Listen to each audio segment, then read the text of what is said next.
Hello, everyone, and welcome back to NCOIL One-on-One. With us here today is Georgia Senator Larry Walker, Chair of the Senate Insurance and Labor Committee and Vice Chair of the NCOIL Property and Casualty Insurance Committee. Senator Walker, thank you so much for joining us. Glad to be with you, Patrick. So, can you tell us how you first got involved in public service? Well, you might say I grew up in it.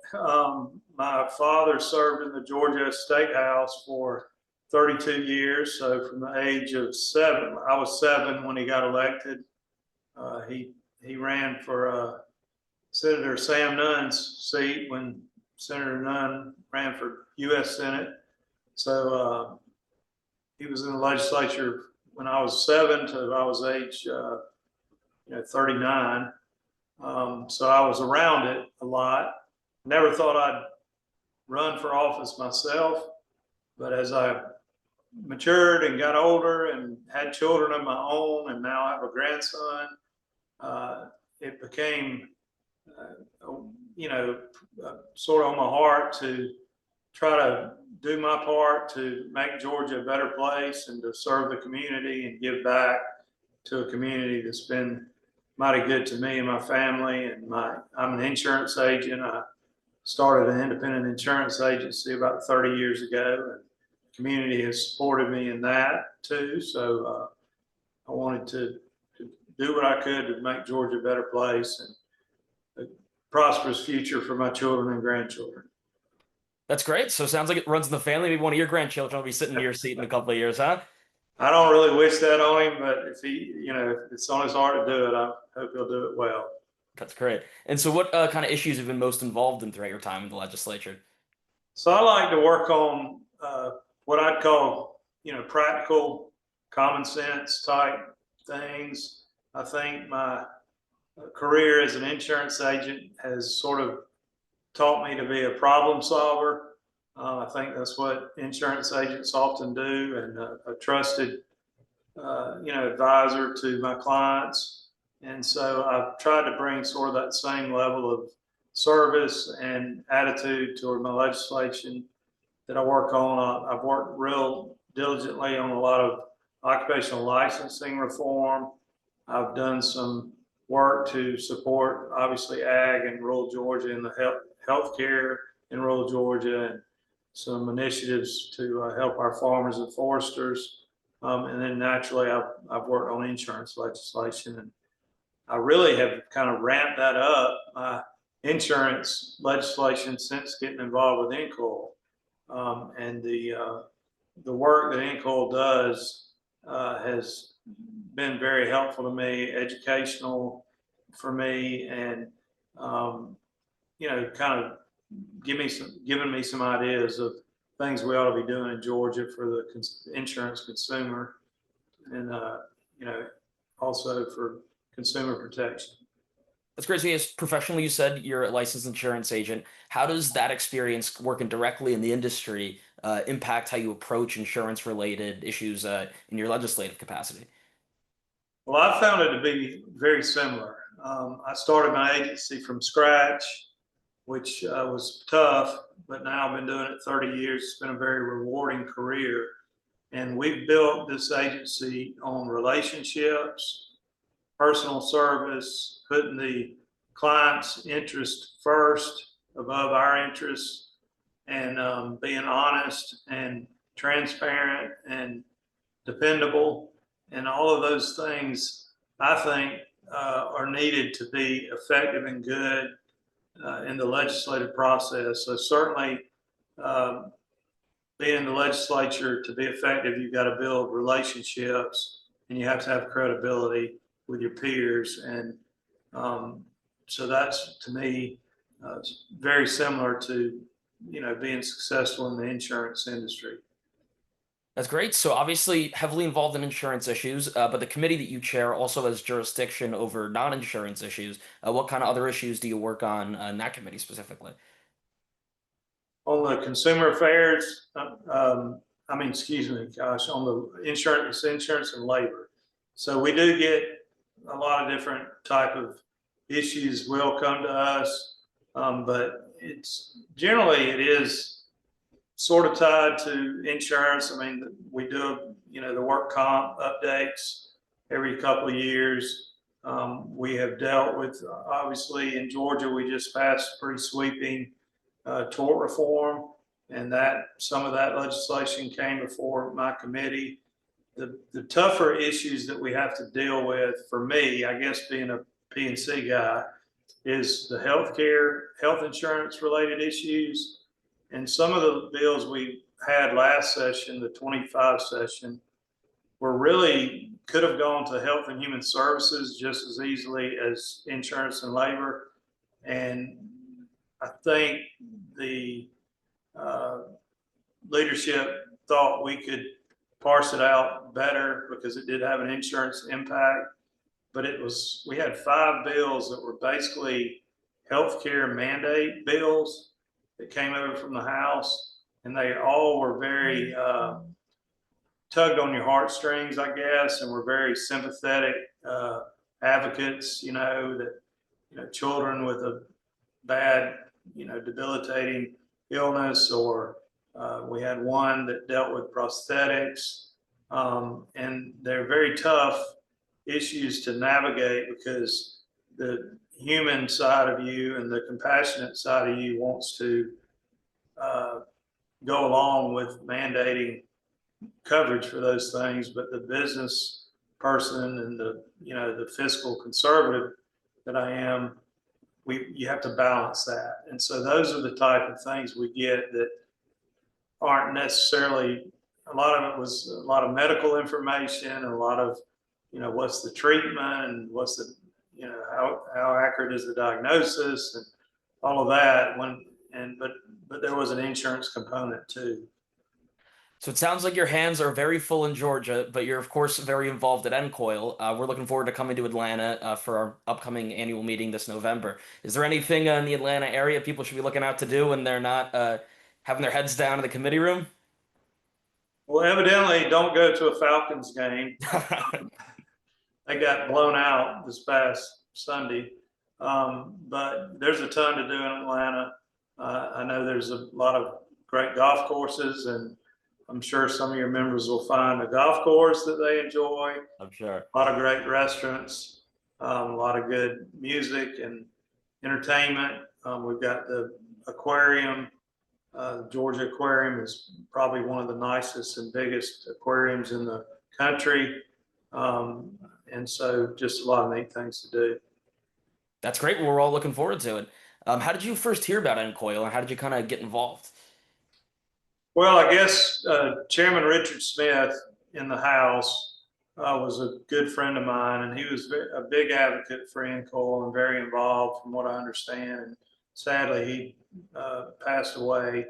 And then I used to chair the Ag and Consumer Affairs Committee. And when an opportunity arose for me to chair insurance, I was glad to get that. And I felt like if I was going to chair what I think is a very important committee, I needed to have as much resources and be as knowledgeable on issues as I could. And I talked to some House members and Chairman Lumsden, and we thought NCOIL would be that place.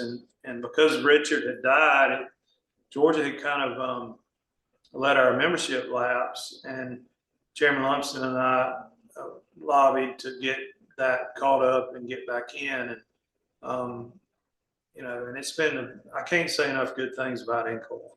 I mean, the few years that I've been involved have been very helpful, and the meetings are productive and meaningful. And I go to a lot of different type of national meetings, and so many of them are more entertainment and networking than actually, meat policy type meat and potatoes stuff. NCOIL is definitely meat and potatoes on policy. I think it's a bunch of policy geeks, that insurance nerds like me, and it's serious work. But I like it. And the other members from all over the country, other legislators, bring a good perspective. And not everybody, obviously, there is in the insurance industry that are legislators, and that's helpful. Bring different expertise and different life experiences, and the dialogues is always very respectful, and the presenters are very informative. So I just found it to be we as a part-time legislator, my time is precious to me, and but the investment of time in NCOIL has paid great dividends. I feel like in my progress and development as a legislator, and especially as chair in insurance and labor. And I got to spend time where I'm getting the return, and NCOIL is definitely that. We always love to hear that. Speaking of policy, are there any issues you want to see NCOIL take on in the years ahead? Well, we're working on several right now. So we've got the storm chaser model legislation.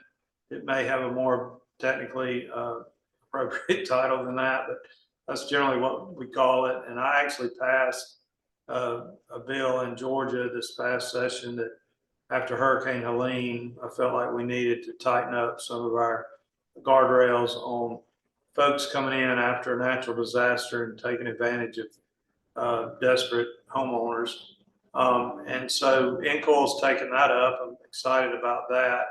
Uh, we are looking at, non-renewal statutes on homeowners insurance. We're looking at underwriting using aerial drones, or uh, aerial photography really is the word I'm looking for.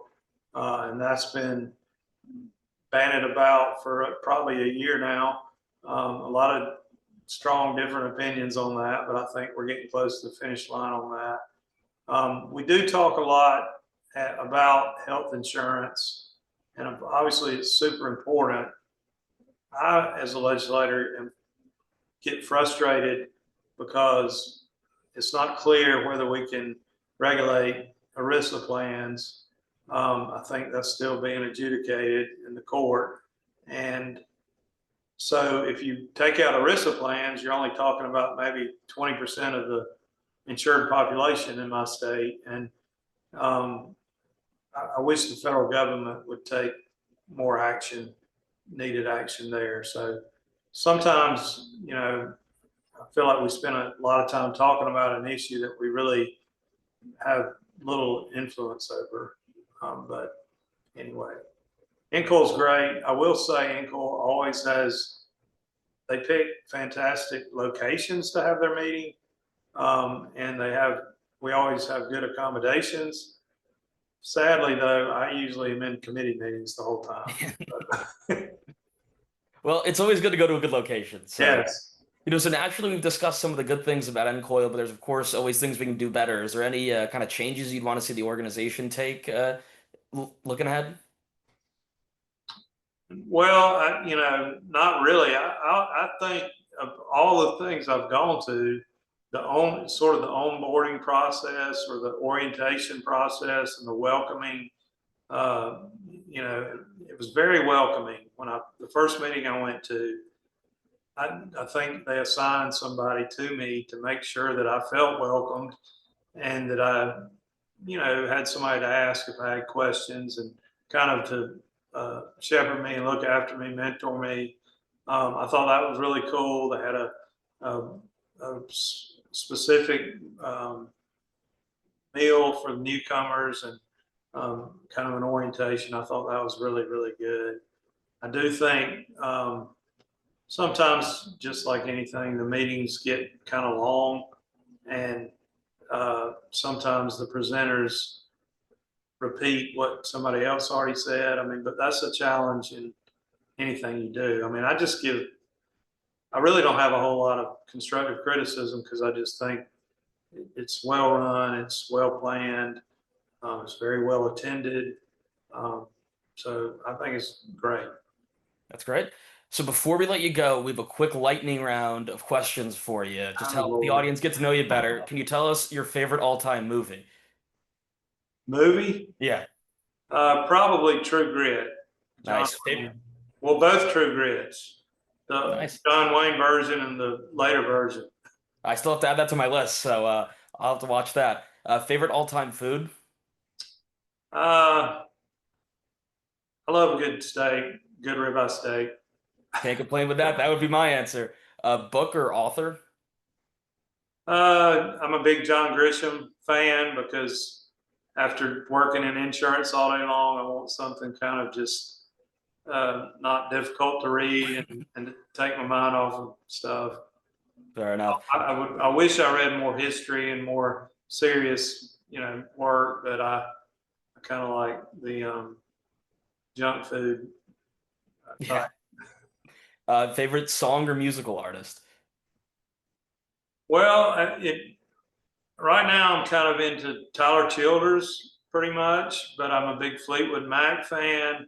I'm a big Tedeschi Trucks fan. I like a wide variety of music. Nice. And then last one, three dinner party guests, living, dead, or fictional.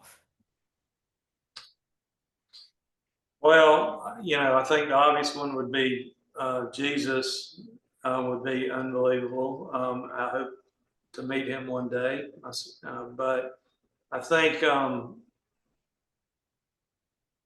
Lyndon Johnson would be fascinating. I've read a lot. The Cairo, Robert Cairo has a 4-book, I think, series on Lyndon Johnson, and I think he would be fascinating. And there was one more that you wanted. Did you say Yep. a third one? Oh, let me see. I guess I'd go back to John Wayne probably. There you go. All great answers. Well, this wraps up this month's NCOIL one-on-one interview with Georgia Senator Larry Walker. Senator Walker, thank you so much for taking the time. Good being with you. Thank you, Patrick.